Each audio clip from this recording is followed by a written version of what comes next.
2020 চনৰ 27 জানুৱাৰী তাৰিখে স্বাক্ষৰিত হোৱা বিটিআৰ চুক্তিৰ 6.3 দফাত স্পষ্টভাৱে উল্লেখ আছিল যে government of Assam will initiate measures to provincialise schools and colleges established in BTAD. অৰ্থাৎ বিটিআৰ চুক্তিৰ 6.3 দফাত স্পষ্টভাৱে উল্লেখ কৰা আছে যে বিটিএডি অঞ্চলৰ যিসমূহ অপ্ৰাদেশিকৃত বিদ্যালয় আছে সেয়া যি মাধ্যমৰে নহওক কিয় প্ৰতিখন বিদ্যালয় আৰু মহাবিদ্যালয় প্ৰাদেশিকৰণৰ ব্যৱস্থা কৰা হ'ব। এই ক্ষেত্ৰত চৰকাৰে সিদ্ধান্ত লৈছে যে একমাত্ৰ বড়ো মাধ্যমৰ বিদ্যালয়সমূহ প্ৰাদেশিকৰণ কৰা হ'ব। বড়ো মাধ্যমৰ সকলো বিদ্যালয় মহাবিদ্যালয় প্ৰাদেশিকৰণ কৰক, তাত আমাৰ সহযোগিতা থাকিব, স্বাগতম থাকিব। কিন্তু তেনেকুৱা সময়তে অসমীয়া মাধ্যমৰ অপ্ৰাদেশিকৃত বিদ্যালয়সমূহ প্ৰতি কিয় ইয়াত হেৰি কৰা হ'ল, চূড়ান্তভাৱে বঞ্চনা কিয় কৰা হ'ল, এই প্ৰশ্ন আমি অসম চৰকাৰৰ সন্মুখত উত্থাপন কৰিছোঁ। এই প্ৰশ্ন আমি বিটিআৰ চৰকাৰৰ সন্মুখত উত্থাপন কৰিছোঁ। আজি আপোনালোক আটাই জানে যে এই বিটিআৰ অঞ্চলটোত বিভিন্নসমূহ অপ্ৰাদেশিকৃত বিদ্যালয় আছে।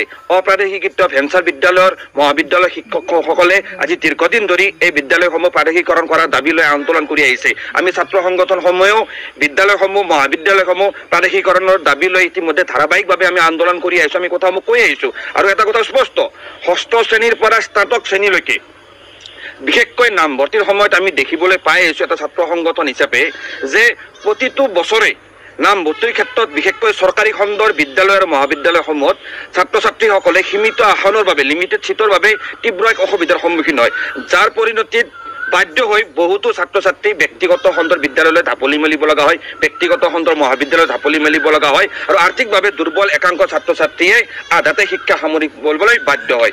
আজিৰ তাৰিখত যিসকল শিক্ষকে ভেঞ্চাৰ বিদ্যালয় মহাবিদ্যালয়ৰ জৰিয়তে এই বৃহত্তৰ অঞ্চলৰ ছাত্ৰ ছাত্ৰীসকলক পাঠদান কৰি আছে, শিক্ষা প্ৰদান কৰি আছে, আজিৰ তাৰিখত যদি ভেঞ্চাৰ বিদ্যালয় মহাবিদ্যালয়সমূহ বন্ধ কৰি দিয়া হয়, বিশেষকৈ অসমীয়া মাধ্যমৰ ভেঞ্চাৰ বিদ্যালয় আৰু মহাবিদ্যালয়সমূহ যদি বন্ধ কৰি দিয়া হয়, তেনেহ'লে চৰকাৰে সেই ছাত্ৰ ছাত্ৰীসমূহৰ যিটো লোড, সেই লোডটো ল'ব পাৰিবনে? সেই প্ৰশ্ন আজি আমি উত্থাপন কৰিছোঁ। মূলতঃ কোৱালিটি এডুকেশ্যনৰ কথা কৈ থকা প্ৰমোদ বড়ো ডাঙৰীয়াই, বিটিচিত নলেজ ফেষ্টিভেল পতা প্ৰমোদ বড়ো ডাঙৰীয়াই আজিৰ তাৰিখত বিটিআৰ চুক্তিৰ 6.3 দফা অনুসৰি অসমীয়া মাধ্যমক সম্পূৰ্ণভাৱে বঞ্চনা কৰি একমাত্ৰ বড়ো মাধ্যমক প্ৰভিন্সিয়েলাইজ কৰিবলৈ যি সিদ্ধান্ত গ্ৰহণ কৰিছে বা অসম চৰকাৰে যি সিদ্ধান্ত গ্ৰহণ কৰিছে, এই সিদ্ধান্তত আমাৰ বিৰোধিতা আছে। বড়ো মাধ্যমৰ বিদ্যালয় মহাবিদ্যালয় প্ৰাদেশিকৰণ কৰক, তাত আমাৰ ৱেলকাম থাকিব। কিন্তু তাৰ সমান্তৰালভাৱে এই বিটিচি অঞ্চলৰ, এই বিটিআৰ অঞ্চলৰ প্ৰতিখন অসমীয়া মাধ্যমৰ বিদ্যালয় আৰু মহাবিদ্যালয় প্ৰাদেশিকৰণৰ ব্যৱস্থা কৰিব লাগিব।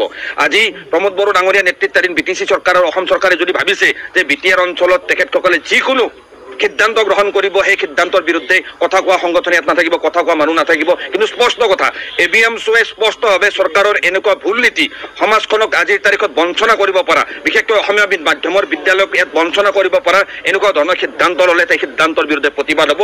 আমি ABMSOৱে স্পষ্টকৈ কৈছোঁ, চৰকাৰে বড়ো মাধ্যমৰ সমান্তৰালভাৱে অসমীয়া মাধ্যমৰ বিদ্যালয় আৰু মহাবিদ্যালয়সমূহ বিটিআৰ চুক্তিৰ 6.3 দফা অনুসৰি শীঘ্ৰে প্ৰাদেশিকৰণৰ ব্যৱস্থা কৰক। ABMSOৱে স্পষ্টভাৱে দাবী জনাইছোঁ। অন্যথা ABMSOৱে আগন্তুক দিনত ৰাজপথত এই অঞ্চলৰ বিভিন্ন দল সংগঠনৰ সহযোগত, ৰাইজৰ সহযোগত অসমীয়া মাধ্যমৰ বিদ্যালয়সমূহ প্ৰাদেশিকৰণৰ দাবী লৈ আমি